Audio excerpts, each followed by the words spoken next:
Hello দর্শক শ্রোতা, আসসালামু আলাইকুম। শহর কিংবা গ্রাম, দেশ কিংবা দেশের বাইরে যে যেখান থেকে আমাদের সাথে যুক্ত হয়েছেন, আপনাদের সবাইকে প্রাণ ঢালা অভিনন্দন জানিয়ে আরও একটি ব্রেন নিউ ভিডিওতে আপনাদের সবাইকে জানাই স্বাগতম। আজকে আমরা এসেছি শরীয়তপুর জেলার বিখ্যাত একটি বাজারে।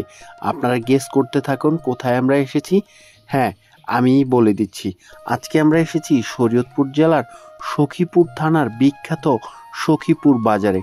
সখীপুর বাজারের কিছু চিত্র আপনাদের মাঝে এই ভিডিওর মাধ্যমে তুলে ধরব। তো চলুন একসাথে উপভোগ করা যাক সখীপুর বাজারটি। প্রিয় বন্ধুরা, আপনারা ইতিমধ্যে জানেন যে শরীয়তপুর জেলার মধ্যে যে কয়টি গ্রামীণ বাজার রয়েছে তার মধ্যে সখীপুর বাজারটির অনেক নাম ডাক রয়েছে। তার মানে হচ্ছে শরীয়তপুর জেলার এই সখীপুর হচ্ছে একটি থানার নাম। সেই সখীপুর থানাতেই এই সখীপুর বাজারটি। চরাঞ্চলের মানুষের কাছে এই সখীপুর বাজারটি একটি কেন্দ্রবিন্দু। বিশেষ করে স্থানীয় কৃষকরা তাদের উৎপাদিত ফল ফসল এবং পণ্যদ্রব্য নিয়ে এই সখীপুর বাজারে এসে উপস্থিত হয়।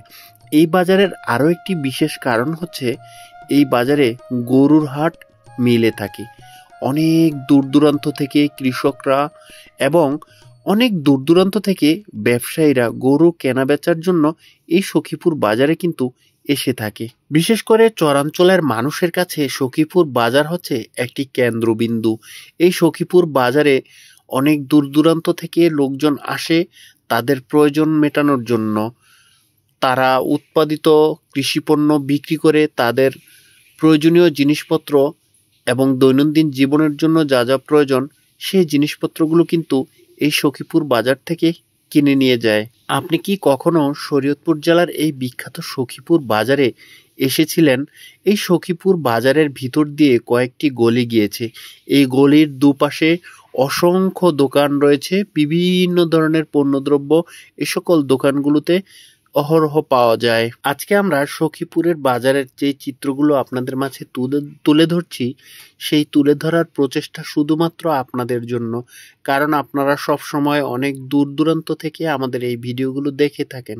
আপনাদের কথা চিন্তা করে আজকে আমরা সখীপুরের ভিডিও ধারণ করছি। আপনারা কে কোথা থেকে আমাদের এই ভিডিওগুলো দেখছেন অবশ্যই কমেন্ট করে জানিয়ে দেওয়ার চেষ্টা করবেন।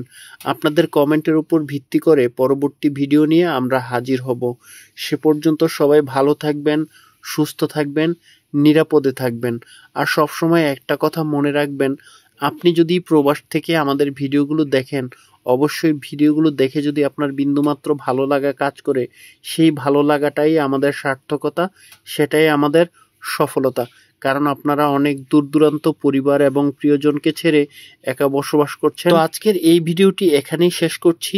সবাই ভালো থাকবেন, সুস্থ থাকবেন। দেখা হবে নতুন কোনো ভিডিওতে।